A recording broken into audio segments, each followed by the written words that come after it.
إن الحمد لله نحمده ونستعينه ونستغفره ونعوذ بالله من شرور أنفسنا ومن سيئات أعمالنا من يهده الله فلا مضل له ومن يضلل فلا هادي له وأشهد أن لا إله إلا الله وحده لا شريك له وأشهد أن محمدا عبده ورسوله أما بعد. Louange à Allah, au Créateur des cieux et de la terre, on le loue tout ce qu'il nous accorde comme bien, comme grâce, on lui demande de prier son prophète Mohammed, sallallahu alayhi wa sallam, sa famille, ses compagnons, et tous ceux qui les ont suivis jusqu'au jour de la rétribution. Celui qu'Allah a guidé, personne ne peut l'égarer. Celui qu'Allah a égaré, personne ne peut le guider. Nous sommes toujours sur l'explication du chapitre de la zakat, du livre L'arrivée au but d'Ibn Hajar. Nous sommes dans le lieu numéro 5. Avant de commencer, je tiens à revenir sur un point très important. Dans l'audio numéro 3, on a évoqué une mas'ala, celle de savoir si la prière, la zakat, le jeûne, le hajj et les autres obligations de l'islam, en dehors du tawhid, sont obligatoires sur les mécréants. On a vu qu'il y a une divergence entre les gens de science sur ce sujet. On a vu que l'avis qui est juste, c'est celui de la majorité des savants. On a expliqué pourquoi. Et on a vu que cette mas'ala, ce sujet, est en rapport direct avec la question du jeûne. Est-il permis de donner à manger à un mécréant pendant la journée de Ramadan? Pour ceux qui ne le savent pas, ce sujet revient à cette mas'ala usuliyya. Car si on dit que la prière, le jeûne, la zakat, etc. sont obligatoires sur les mécréants, ça veut dire qu'à la base, tu n'as pas le droit de donner à manger à un mécréant pendant la journée de Ramadan. Lèche, pourquoi? Car si on dit que ces choses sont obligatoires sur les mécréants, donc la prière, la zakat, le jeûne, etc., ça veut dire que le mécréant qui ne jeûne pas, il commet un péché. Le mécréant qui ne prie pas, il commet un péché. Le mécréant qui ne donne pas la zakat, il commet un péché. Donc toi, en lui donnant de la nourriture pendant la journée de Ramadan, tu es en train de l'aider à désobéir à Allah. Et ceci est interdit. Car Allah a dit وَتَعَاوَنُوا عَلَى الْبِرِّ وَالتَّقْوَى وَلَا تَعَاوَنُوا عَلَى الْإِثْمِ وَالْعُدْوَانِ وَاتَّقُوا اللَّهَ إِنَّ اللَّهَ شَدِيدُ الْعِقَابِ. Sourate 5 au verset 2. Allah dit, selon une traduction rapprochée, entraidez-vous dans l'accomplissement des bonnes œuvres et de la piété. Et ne vous entraidez pas dans le péché et la transgression. Et craignez Allah, car Allah est certes dur en punition. Vous voyez?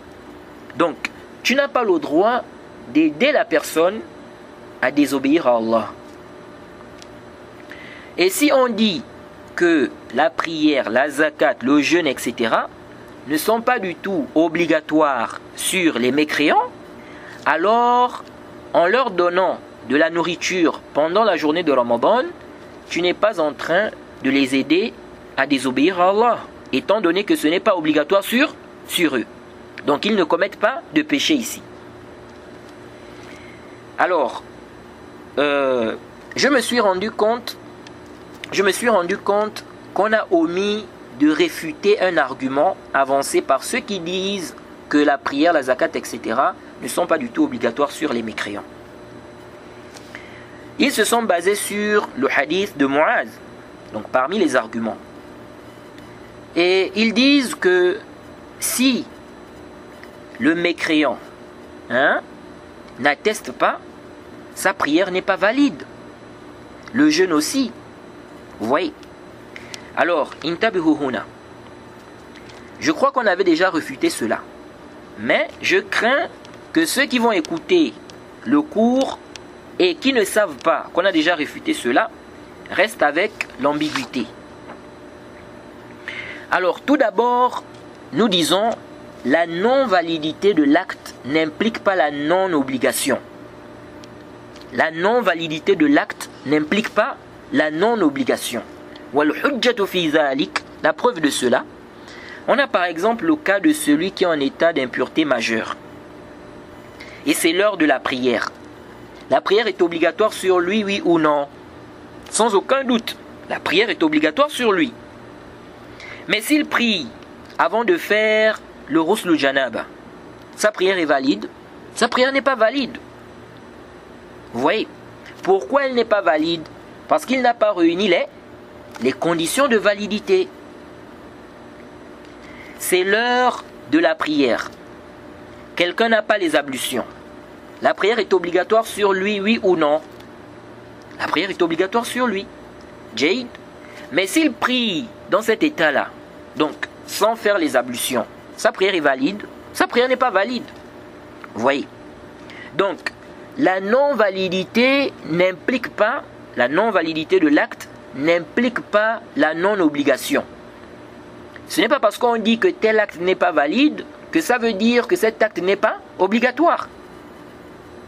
Donc, du moment où on a des preuves, qui montrent que les obligations en dehors du tawhid sont obligatoires sur les mécréants, comme on l'a vu, Jade, comment peut-on encore dire que ce n'est pas du tout obligatoire sur les mécréants? Et je crois que Ibn Hajar, dans le Fath, mentionne que le fait qu'on commence par leur demander d'attester, donc les mécréants, donc parlons du hadith de Muaz, le fait qu'on leur demande, ou bien le fait qu'on commence par leur demander d'attester, ne signifie pas que la prière n'est pas obligatoire. Le fait qu'on leur demande de prier, ok, ne signifie pas, donc avant de leur demander de donner la zakat, ne signifie pas que la zakat n'est pas du tout obligatoire. Le prophète lui a simplement enseigné les étapes, comment il doit aller graduellement avec eux. Vous voyez?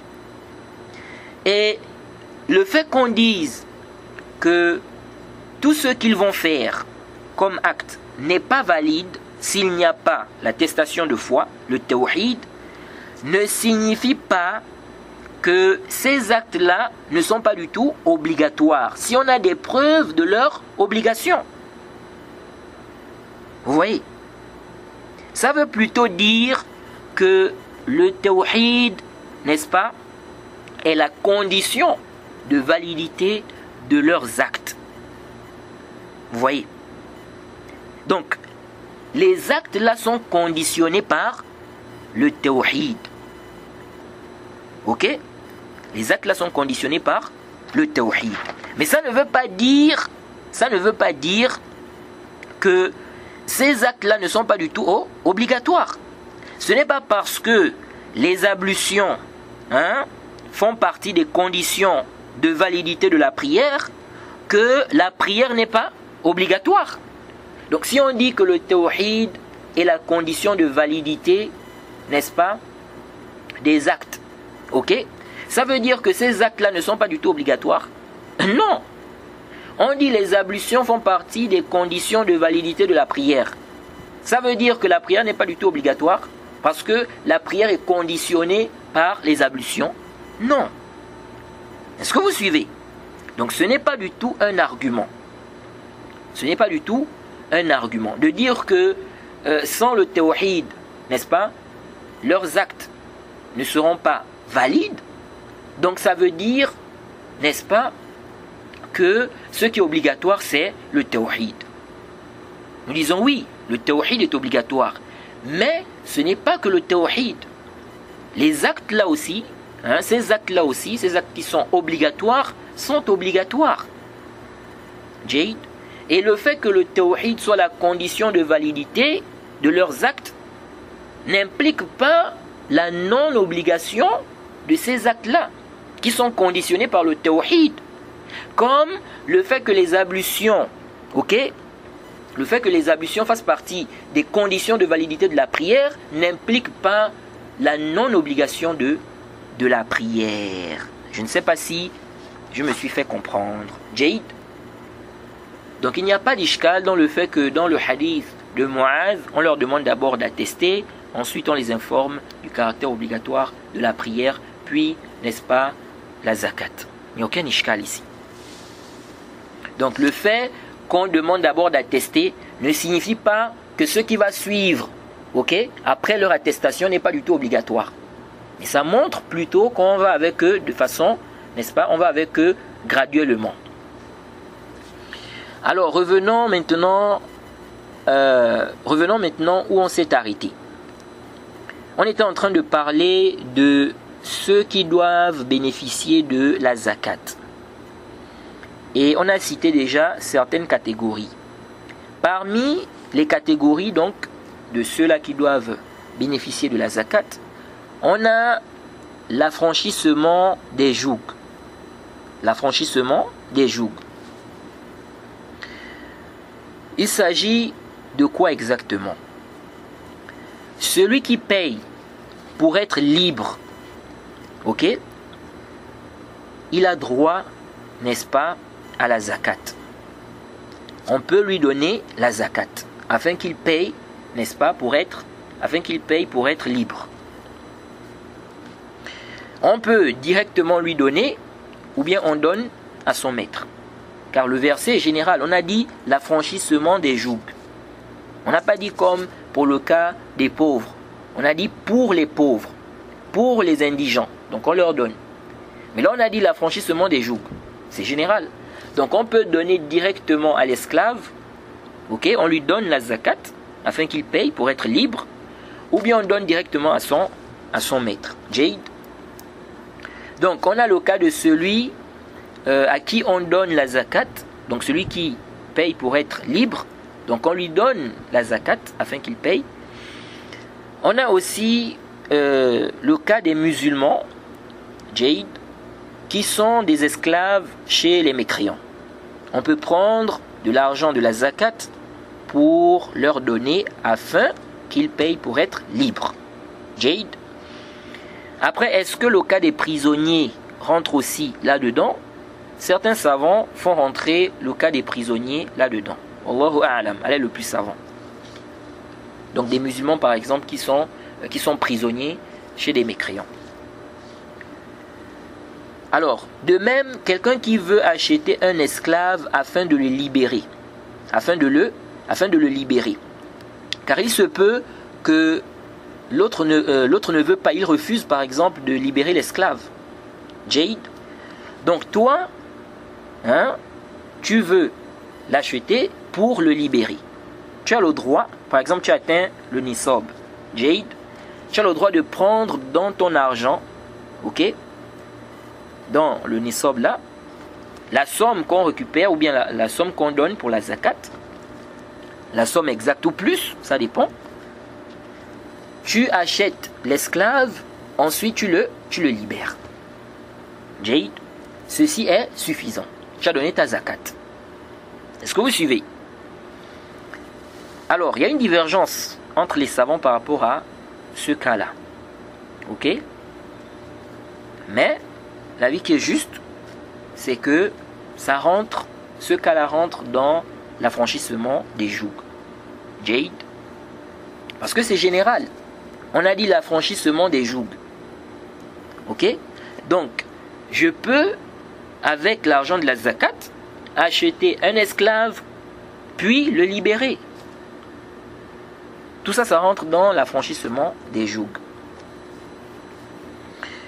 Et c'est ce qui est apparent de la vie du cheikh Ibn Uthaymin et de son cheikh As-Sa'di.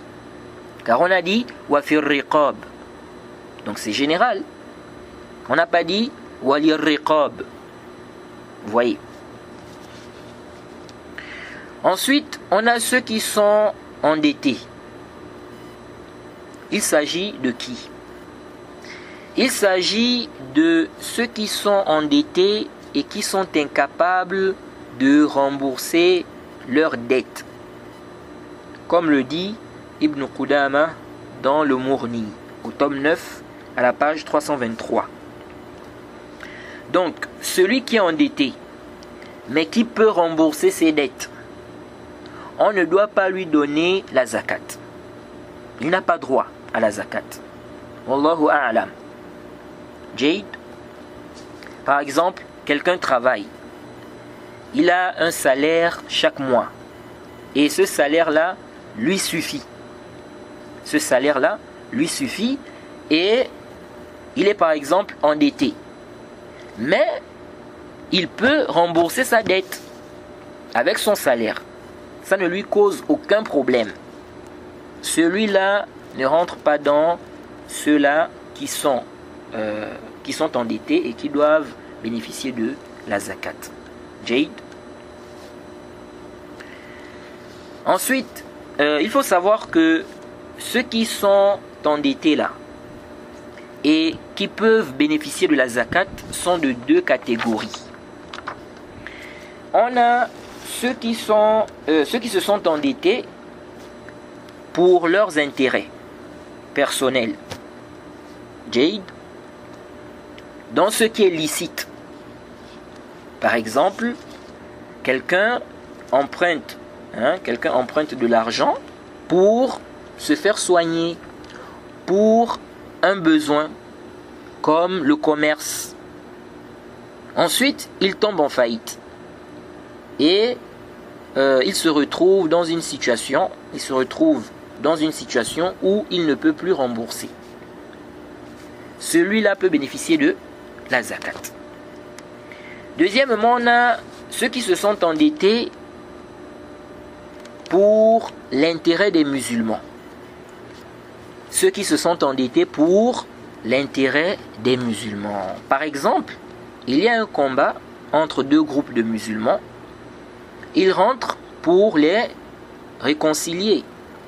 Ils décident d'emprunter de l'argent, par exemple, pour donner à l'un des groupes ou aux deux, afin de cesser ce combat. Car, par exemple, un des groupes demande un dédommagement. Il y a eu, par exemple, des dégâts. Vous voyez. Il faut, par exemple, payer des choses. Ok? Donc, l'un des groupes demande, par exemple, des dédommagements. Ou bien les deux. Et la personne rentre pour... la personne emprunte pour rembourser. Donc, pour aider ces deux groupes-là. Et faciliter la réconciliation. Et celui qui est endetté, on lui donne proportionnellement à sa dette. Par exemple, quelqu'un a un travail qui lui permet de subvenir à ses besoins. Il a ce qui lui suffit. Mais il a eu à faire un emprunt pour régler un problème précis qui était urgent, par exemple. Si on regarde son salaire, on se rend compte que son salaire lui suffit pour manger, se vêtir, payer sa maison, s'occuper de sa femme, ses enfants et tout ça. Son salaire lui suffit. Mais si on regarde avec sa dette, son salaire ne lui suffit plus. Ok? Donc pour combler ces besoins-là, n'est-ce pas? Ici, ça ne suffit plus. C'est-à-dire quoi? C'est-à-dire, ça ne suffit plus pour combler ses propres besoins et pour rembourser la dette. Ok? Donc, les deux mélangés. Alors, celui-là, on lui donne la zakat proportionnellement à sa dette. Pas plus. Mais si, par exemple, la personne est endettée et en même temps, elle est pauvre, ok? Ici, là, elle peut bénéficier de la zakat en tant que pauvre, ok? Et elle peut bénéficier également de la zakat en tant qu'endettée. Donc, on peut lui donner plus. Vous voyez? Alors, qu'est-ce qui est mieux concernant celui qui est endetté? Est-ce mieux de donner au créancier ou à celui qui est endetté? C'est-à-dire, quelqu'un est endetté. On a l'argent de la zakat. Qu'est-ce qui est mieux? C'est de donner cet argent de la zakat directement à celui qui est endetté, ou bien on va directement donner au créancier? Alors, les Shafi'iyya disent qu'on ne doit pas donner la zakat directement à celui qui est endetté, sans la permission du créancier. Donc, à la base, on donne au créancier. Mais si on veut donner, n'est-ce pas, la zakat à celui qui est endetté, il faut la permission du créancier. Et l'imam Ahmed, dans une riwaya, voit qu'on peut donner. On peut donner, n'est-ce pas, on peut donner à celui qui est endetté, même sans la permission du créancier. Alors, ce qui est juste, comme a expliqué le cheikh Ibn Uthaymin, il y a un tafsil. Si on sait que celui-là qui est endetté, si on lui donne l'argent de la zakat pour rembourser sa dette, il ne va pas rembourser sa dette avec. Il va utiliser cet argent-là pour autre chose. Il y a des gens comme ça, ils sont vraiment éprouvés. Il est endetté, il a de quoi rembourser ses dettes, mais il ne rembourse pas.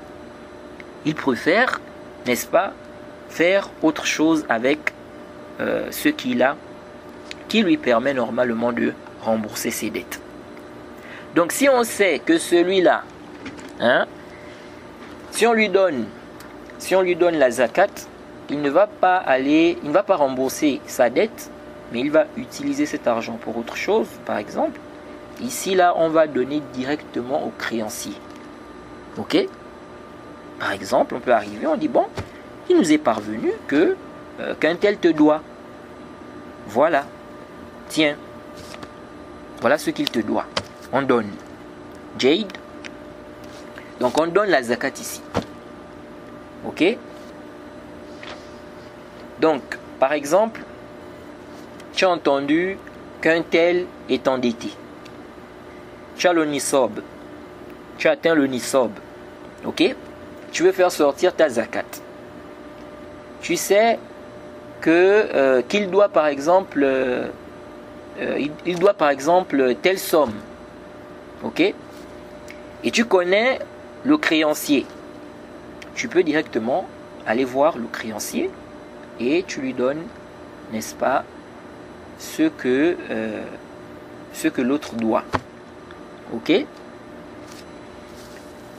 Maintenant, si on sait qu'il va rembourser sa dette, si on lui donne l'argent de la zakat, il va rembourser sa dette avec. Ici, là, ce qui est mieux, c'est de lui donner lui-même et non d'aller donner au créancier. Pourquoi? Le cheikh Ibn Uthaymin explique qu'en faisant ça, on est en train de le couvrir. Parce que le fait d'aller donner au créancier, il se peut qu'il se dise que mais celui-là, il a fait un prêt chez moi et il est incapable de rembourser. Il n'arrive pas à rembourser. Vous voyez? Donc, en lui donnant lui-même, c'est mieux. Pour qu'il aille lui-même donner. Il rembourse sa dette. Donc on le couvre. Vous voyez? On évite aussi, en faisant cela, que l'autre, par exemple, le critique, parle sur son honneur. Vous voyez? Donc, ça c'est l'avis que nous trouvons juste avec le plus savant. Donc tout dépend des situations. Mais dans tous les cas, on peut donner. On peut donner au créancier comme on peut donner à celui qui est endetté. Jade, car, n'est-ce pas, le verset est général. Parce que dans le verset, on a dit wal gharimina. Vous voyez? Et c'est annexé à quoi? Wa fir riqab. Vous voyez? Donc, on donne, n'est-ce pas, pour ceux-là qui sont endettés. Ok? Mais ça ne veut pas dire qu'on doit forcément donner à celui qui est endetté. Donc, on peut donner directement au créancier, comme on peut donner, n'est-ce pas, à celui qui est endetté. Jade. Maintenant, qu'est-ce qui est mieux? Ok? C'est comme on a détaillé tout à l'heure. La deuxième catégorie, donc, ceux-là qui s'endettent pour réconcilier entre les gens, par exemple, ceux-là, on peut leur donner la zakat même s'ils sont riches. Ok? Quelqu'un qui est dans cette catégorie-là, même s'il a de quoi payer, il n'est pas du tout obligé de prendre cela de son argent. Allah lui permet de prendre cela de la zakat. Vous voyez? Mais on lui donne ce qui est proportionnel à cela. Et ça, c'est l'avis de la majorité des savants, contrairement à l'imam Abu Hanifa et ses deux compagnons. Ils ont dit, on ne lui donne que s'il est pauvre. Mais l'avis juste, c'est l'avis de la majorité des savants. Et parmi les preuves qui montrent cela, le hadith de Qabisa. Vous voyez, il s'est chargé d'aider, ok? Donc, il avait une dette. Le prophète lui a dit, attends, jusqu'à ce qu'on reçoive la zakat, ok? Et on va t'en donner. Et le prophète ne lui a pas demandé, est-ce que tu es riche? Est-ce que tu es pauvre? Hein? Vous voyez? Et donc, ici, là, on va appliquer la règle qui dit ترك الاستفصال في مقام الاحتمال ينزل منزلة العموم في المقال ويستحسن به الاستدلال. Vous voyez? Donc, le fait qu'on délaisse le questionnement, alors qu'il y a des hypothèses ici, ok? Il y a des hypothèses, qu'il soit riche, qu'il soit pauvre. Le fait qu'on délaisse le questionnement montre ici la généralité. Ça montre ici la généralité. Pourtant, cette hypothèse est présente au moment où la personne expose la situation. Donc le fait qu'on délaisse ce questionnement, le fait que le prophète délaisse ce questionnement, ça montre la généralité. On avait déjà parlé de cette règle, je crois, dans le chapitre du jeûne, si je ne me trompe pas. Bref, maintenant pour celui qui est endetté, s'il va pour payer et que le créancier lui dit « c'est bon, j'ai annulé la dette » ou quelqu'un d'autre a payé à ta place, il rembourse l'argent qu'on lui a donné là, oui ou non? Le zahir, c'est qu'il rembourse, et Allah est le plus savant, comme certains savants ont dit, car on lui a donné cet argent-là pour payer, pour rembourser sa dette. Donc si c'est déjà remboursé, c'est terminé.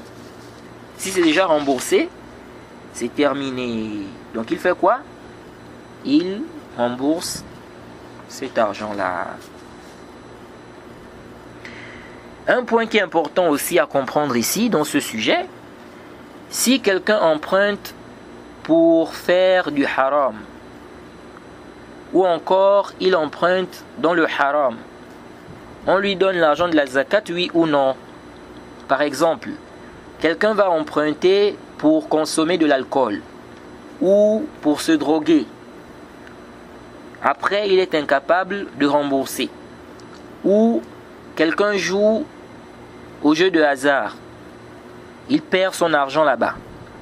Il va emprunter. Il revient encore jouer. Il perd son argent. Il va emprunter. Ou quelqu'un va faire des prêts, n'est-ce pas, des prêts bancaires avec des intérêts.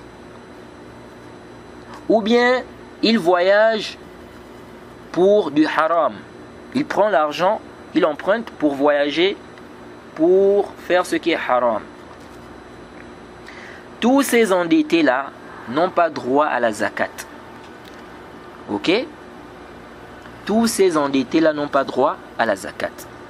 Pourquoi? Car leur donner la zakat, c'est les aider.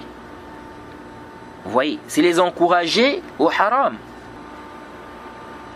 Quelqu'un va consommer de l'alcool en empruntant. Il va jouer au jeu de hasard en empruntant. Quelqu'un fait des prêts bancaires. Ok? Avec intérêt. Et il compte sur l'argent de la zakat.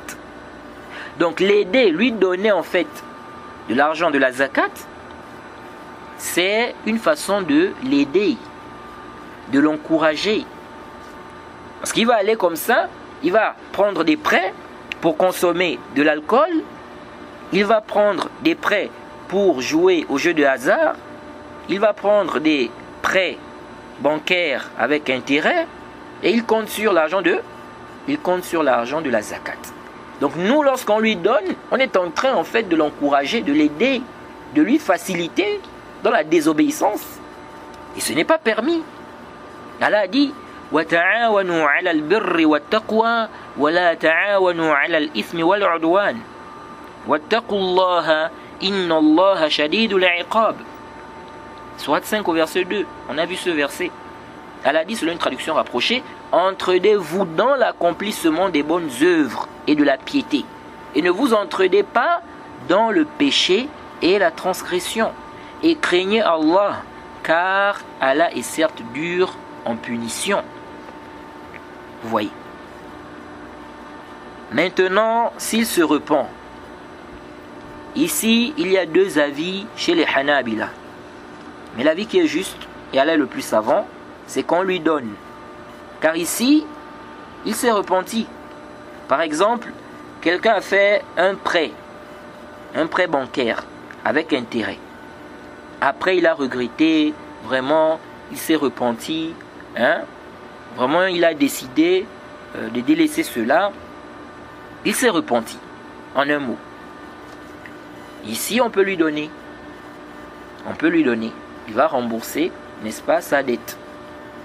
Il n'y a pas d'ishkal, car il s'est repenti. Contrairement à celui-là qui ne s'est pas repenti. Jade. Et concernant les dettes aussi, il faut faire attention. Comme disait le cher Ibn Uthaymin, il y a des gens parfois qui trichent, qui mentent. Quelqu'un va faire un papier, n'est-ce pas? Il va aller voir un homme riche et il va lui dire que, bon, il sait que cet homme riche-là fait souvent sortir la zakat. Il va lui dire que voilà, j'ai des dettes. Je suis, n'est-ce pas, endetté. Vous voyez. Donc, qu'est-ce qu'il veut? Que lorsque cet homme-là va faire sortir la zakat, il, n'est-ce pas, rembourse ses dettes. Donc, il falsifie des papiers. Il vient montrer ça, voilà, je suis endetté. Vous voyez. Alors qu'en réalité, ce sont des papiers truqués. Il n'est pas du tout endetté. Donc ça aussi, il faut faire attention. Il faut faire attention, surtout pour les hommes riches là, les gens qui sont riches. Bon, pas seulement les hommes, mais même les femmes. Bref. Ensuite, on a dans le sentier d'Allah. Dans le sentier d'Allah. Alors, il faut savoir que les savants sont unanimes que dans le verset, lorsqu'on dit dans le sentier d'Allah, ok, le djihad rentre dans cette partie-là ou dans cette phrase-là. Il n'y a pas de divergence là-dessus. Lorsqu'Allah dit ici dans le sentier d'Allah, ok, donc le verset 60 de la sourate 9, lorsqu'Allah dit dans le sentier d'Allah, par consensus des savants, le djihad rentre là-dedans. Il n'y a aucune divergence entre les gens de science sur cela.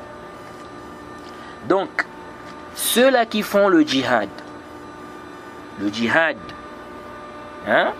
ce qui est considéré réellement comme le djihad, ceux-là peuvent bénéficier de la zakat. Jade, on leur donne de la zakat. Et cela même s'ils sont riches. Même s'ils sont riches. Pourquoi? Dans le verset 60 de la sourate 9, Allah a dit quoi? Les aumônes, donc la zakat, les aumônes ne sont destinées que pour les indigents et les pauvres, ou les pauvres et les indigents, ceux qui y travaillent, ceux dont les cœurs sont à gagner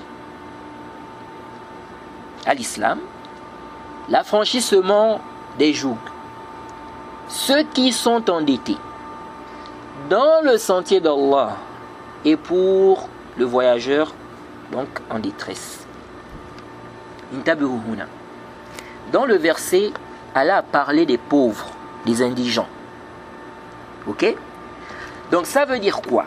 Ça veut dire que lorsqu'il dit dans le sentier d'Allah, ok,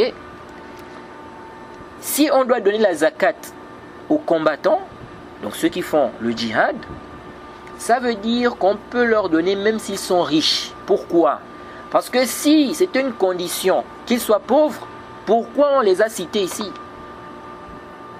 C'est-à-dire, on devait simplement dire, c'est-à-dire le fait de dire les pauvres, les indigents, ça suffit.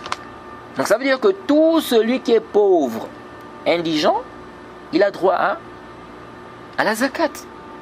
Donc lorsqu'Allah subhanahu wa ta'ala sépare, il parle des pauvres et ensuite il nous cite d'autres catégories, on comprend quoi? À la base, on comprend que ces catégories-là peuvent bénéficier de la zakat même s'ils sont riches. C'est pourquoi ceux dont les cœurs sont à gagner à l'islam, là, on leur donne la zakat même s'ils sont riches. Est-ce que vous suivez ça? Parce que la sagesse, pourquoi on leur donne, n'est pas la même sagesse pour les pauvres, pour le cas des pauvres. Ceux on leur donne parce qu'on veut gagner leur cœur. Est-ce que vous suivez? Contrairement aux pauvres, on leur donne, n'est-ce pas, pour qu'ils puissent combler leurs besoins. Alors, intabihu, pourquoi lorsqu'on a parlé de ceux qui sont endettés, on a dit qu'il s'agit de ceux-là qui sont incapables de rembourser? Parce que quelqu'un peut dire, mais si tu dis ici que les combattants, on leur donne même s'ils sont riches, parce qu'Allah ici a séparé, il a parlé des pauvres et il a parlé de cette catégorie-là.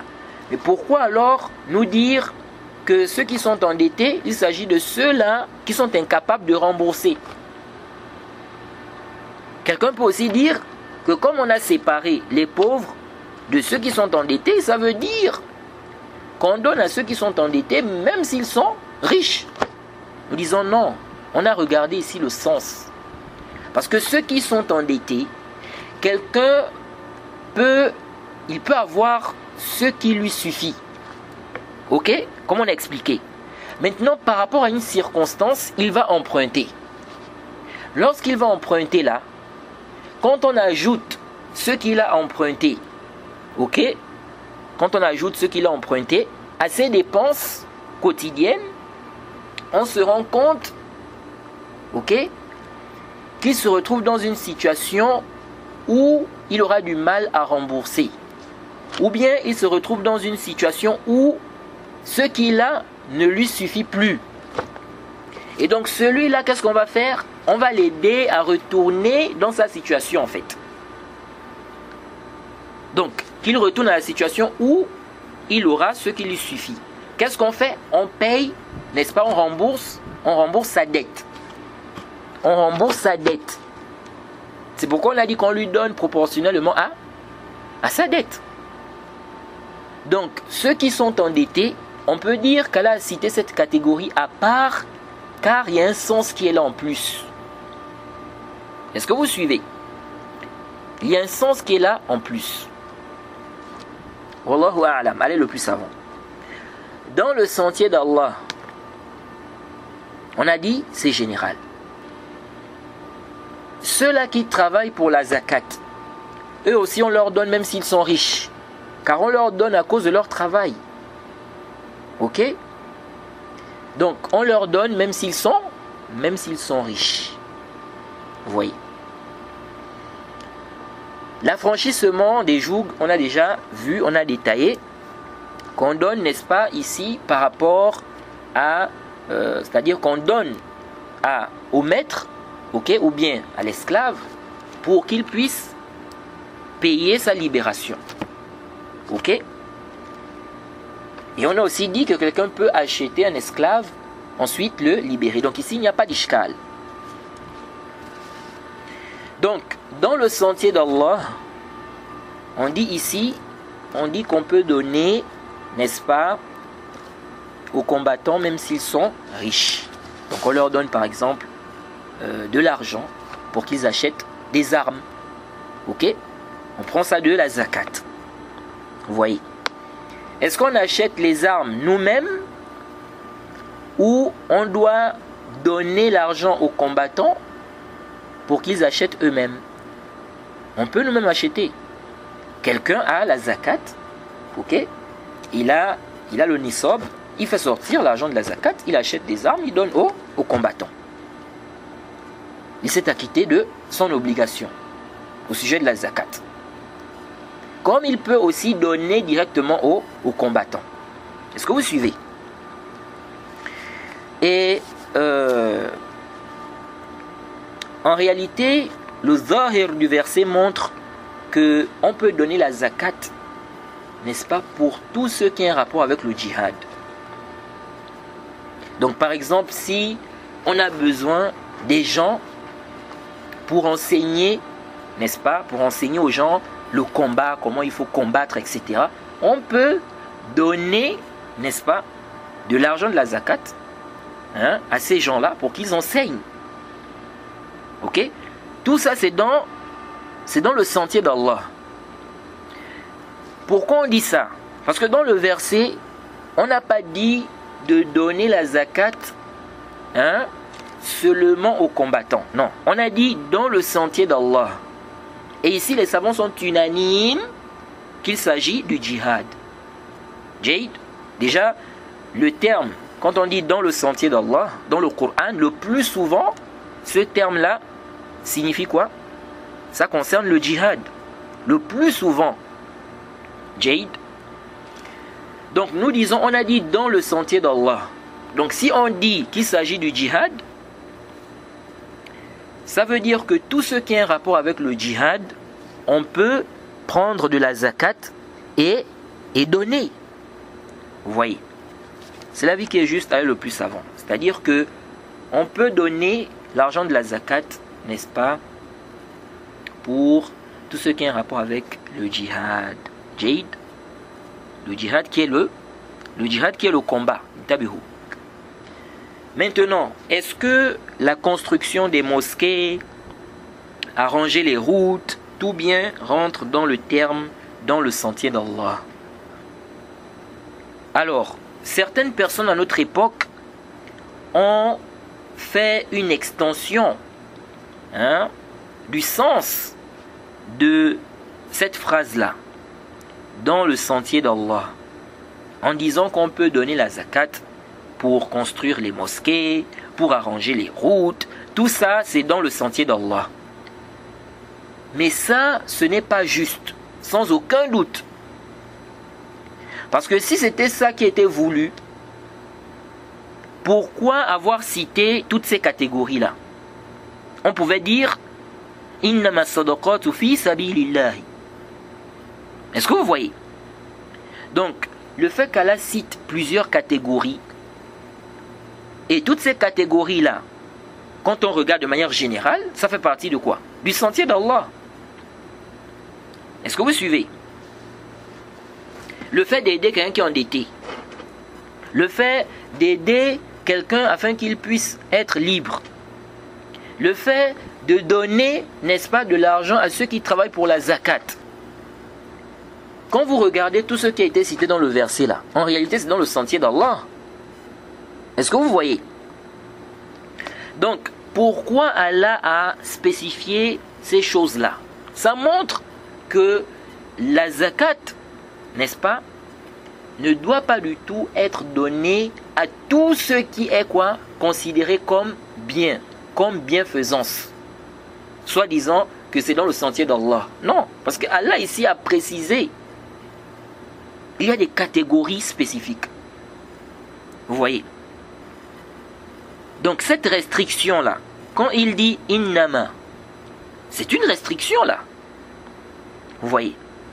Cette restriction n'aurait pas donc de sens. Si c'était ça, si c'était le sens là qui était visé.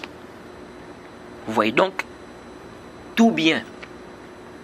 Comme a expliqué le cher Ibn Uthaymin, dans son explication Al-Mumti', au tome 6 à la page 242. Vous voyez, il a refuté cette parole-là. Ce n'est pas sahih de dire qu'on peut donner la zakat pour les constructions des mosquées, pour ceci, parce que tout ça c'est dans le sentier d'Allah. Non! Tout ce qui est cité dans le verset là, ce n'est pas dans le sentier d'Allah. On devait seulement dire dans le sentier d'Allah. Vous voyez? Mais pourquoi on a précisé, n'est-ce pas, ces choses-là? Ça montre que la zakat est destinée à ces catégories-là et non à d'autres catégories qu'on peut nommer dans le sentier d'Allah. Jade. Alors, et si on dit même qu'on peut donner la zakat pour les constructions des mosquées, etc., le cher Ibn Uthaymin explique même que les gens risquent de se concentrer sur ces choses-là. Ils vont donner leur zakat pour les constructions des mosquées, et puis les pauvres, n'est-ce pas, vont être lésés. Vous voyez. Ala kulli hal, cette parole n'est pas du tout juste. Alors, on a une mas'ala ici, une grande question ici.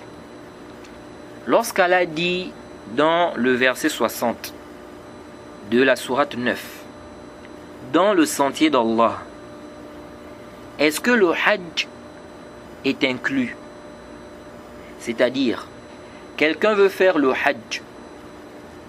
Il n'a pas, par exemple, des moyens pour faire le hajj.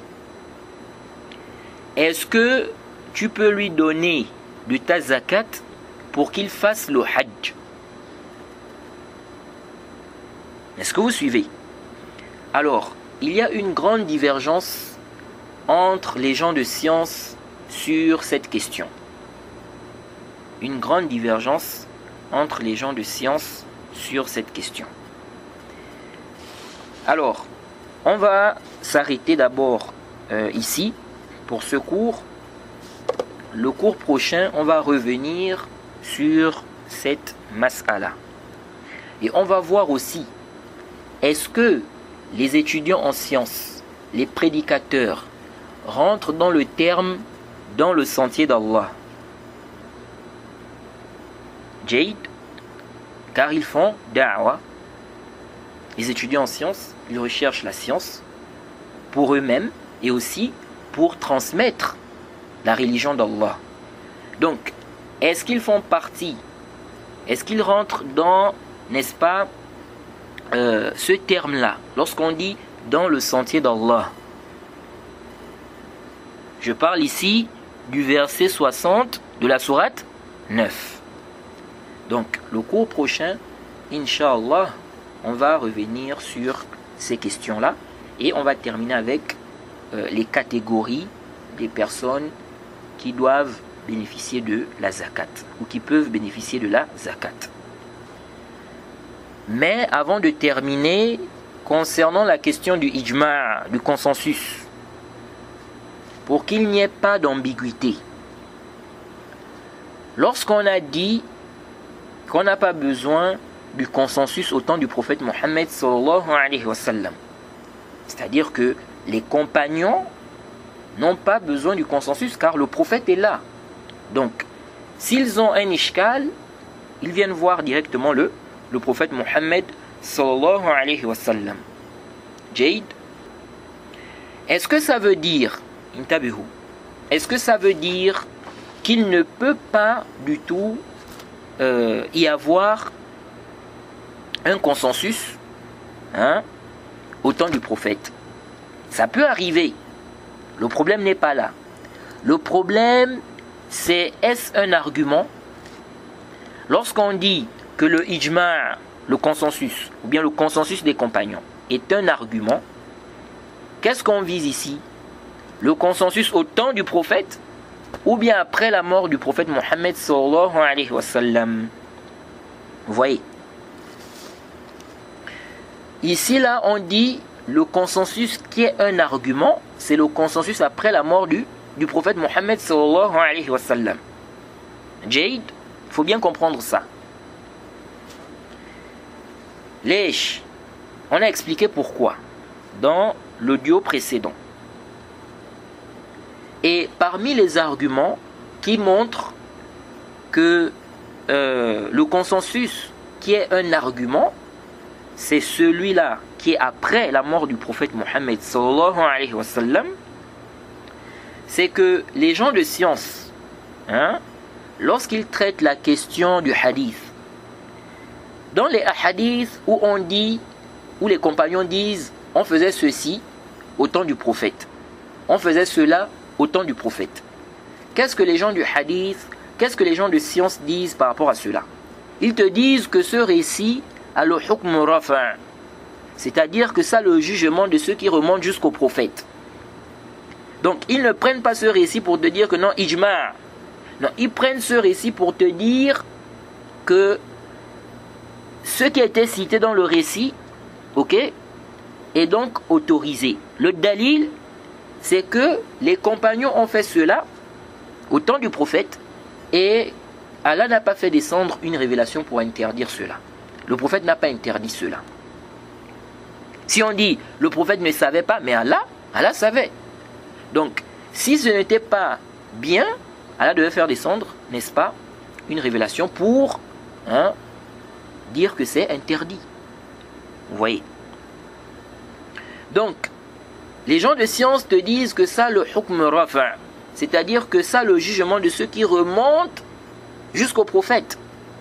Ça, le jugement de ceux qui remontent jusqu'au prophète. Donc, il y a eu une approbation, en fait. Il y a eu une approbation. Vous voyez. Donc, ça montre que le consensus, s'il y a un consensus au temps du prophète, s'il y a un consensus au temps du prophète, ce qui est pris en considération ici, c'est quoi? C'est l'approbation du prophète. C'est ça en réalité. Maintenant, si quelqu'un me dit comment ça, au temps du prophète, le consensus n'est pas un argument. On n'a pas besoin de cela. Mais après la mort du prophète, le consensus est un argument. Comment ça? Pourquoi le consensus est un argument après la mort du prophète? Intabihu huna. Ça, c'est des questions en fait en rapport avec les usul. Intabihu.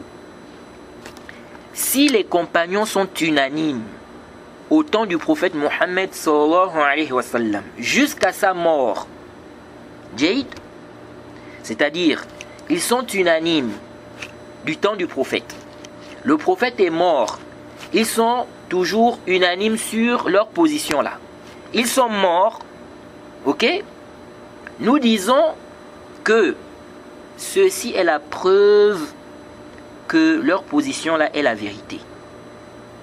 Car Allah devait, s'ils étaient dans l'erreur, Allah devait faire descendre la révélation pour corriger leur position là. Jayd. Donc du moment où ils sont restés sur cette position là, du vivant du prophète, jusqu'à sa mort, donc tout le temps de la révélation, jusqu'à la mort du prophète, ils sont restés avec cette position là, ok? Donc après la mort du prophète, leur consensus là est un argument. Parce que du vivant du prophète, au temps de la révélation, on n'a pas révélé quelque chose qui montre qu'ils étaient en erreur. Donc, si la révélation est terminée, ok, il n'y a pas eu de révélation montrant qu'ils étaient dans l'erreur. La révélation est terminée, le prophète est mort. Ça veut dire quoi? Ça veut dire que leur consensus là, que leur position là, c'est la vérité. Jayd, ça c'est le premier cas. Deuxième cas, s'ils sont unanimes après la mort du prophète, ok? Là, on a parlé du cas où ils sont unanimes depuis le temps du prophète et cette unanimité a continué après la mort du prophète. Deuxième cas, ils sont unanimes après la mort du prophète sur une chose. Il meurt. Ok? On arrive, on trouve que les compagnons étaient unanimes. sur tel sujet, sur telle chose, après la mort du prophète Mohammed sallallahu alayhi wa sallam. Nous disons que ceci est la vérité. Jade, car on a des preuves que le consensus est un argument à chaque époque. Jade, donc, il faut bien comprendre, je ne sais pas si je me fais comprendre, du vivant du prophète, on n'a pas besoin du consensus en réalité. Les compagnons n'ont pas besoin d'un consensus en réalité. Parce que le prophète est là, il est vivant. S'ils ont un ishkal, ils vont voir le prophète. Et le prophète leur donne la sentence. Et comme on a vu, c'est vrai qu'un compagnon peut faire un effort de raisonnement s'il est loin du prophète. Mais dès qu'il voit le prophète, ok, il expose son problème et le prophète lui dit, n'est-ce pas, ce qui était juste ou ce qui est juste par rapport à ce qu'il a eu à faire. Ou si ce n'est pas juste, le prophète va lui dire que ce n'est pas juste ce qu'il a fait. Donc, le prophète est là, Jade, mais ça ne veut pas dire qu'il ne peut pas, ok, ça ne veut pas dire qu'il ne peut pas y avoir un consensus au temps du prophète. Il peut y avoir un consensus, ok, mais ce consensus-là n'est pas un argument encore. Pourquoi? Parce que le prophète est là, le prophète est là. Ok? La parole du prophète est plus forte. C'est un argument qui est plus fort. Vous voyez? Parce que même le consensus là, il y a un débat entre les savants, on a déjà parlé de cela. Et puis les consensus aussi sont en degrés. Quand on a parlé du sadl, on a parlé du consensus là-bas. Donc, ici là, il n'y a pas d'ishkal. Maintenant, ce consensus là, s'il y a un consensus au temps du prophète, ce consensus là, ça continue après la mort du prophète. Ok? Ici là, c'est un argument maintenant. C'est un argument. Parce que si c'était une erreur, ok, on devait avoir la révélation. La révélation devait descendre pour corriger cela. Vous voyez? Donc du moment où il n'y a pas eu de révélation, ok, disant, n'est-ce pas, c'est-à-dire un verset par exemple ou bien un hadith du prophète, montrant le contraire, n'est-ce pas? Ça montre quoi? Ça montre que ce sur quoi, n'est-ce pas, les compagnons étaient, n'est-ce pas, est la vérité. Donc il faut bien faire la part des choses. En réalité, le consensus est un argument après la mort du prophète. Mais on a un consensus qui peut commencer depuis le temps du prophète, mais c'est un argument après la mort du prophète. Et on a celui-là qui peut commencer après la mort du prophète. Vous voyez, comme le consensus sur la question du regroupement du Coran et tout ça. Vous voyez, consensus des compagnons. Donc, voilà un peu ce que je voulais rappeler par rapport au consensus. Pour que ça soit clair, pour qu'il n'y ait pas d'ambiguïté. Il faut bien comprendre. Jade, parce que quelqu'un va dire, mais comment on dit que non, le consensus par exemple, ce n'est pas la révélation? Comment on dit que non, le consensus, n'est-ce pas, n'est pas un argument au temps du prophète? Hein? Maintenant on vient, on nous dit que le consensus est un argument après la mort du prophète. Comment ça? Non, tu n'as pas saisi.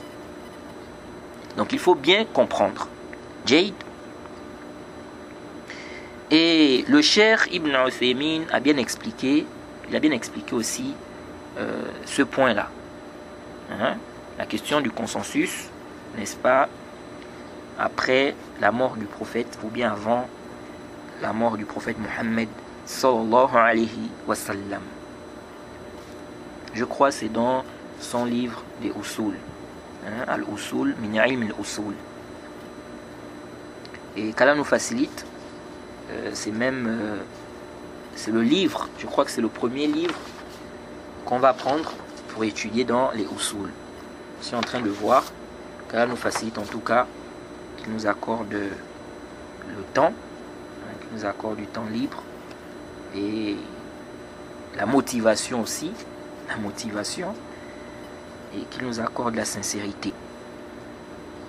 Et aussi, je voulais rappeler un point, lorsqu'on a parlé des riwayat par le sens, j'ai dit là-bas, parlant des rapporteurs, que s'ils se mettent d'accord sur des termes, s'il peut y avoir des cas où ils se mettent d'accord sur des termes, ceci est rare.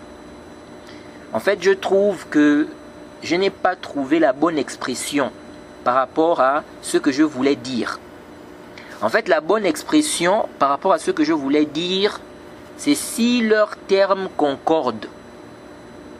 Ok? Si leurs termes concordent.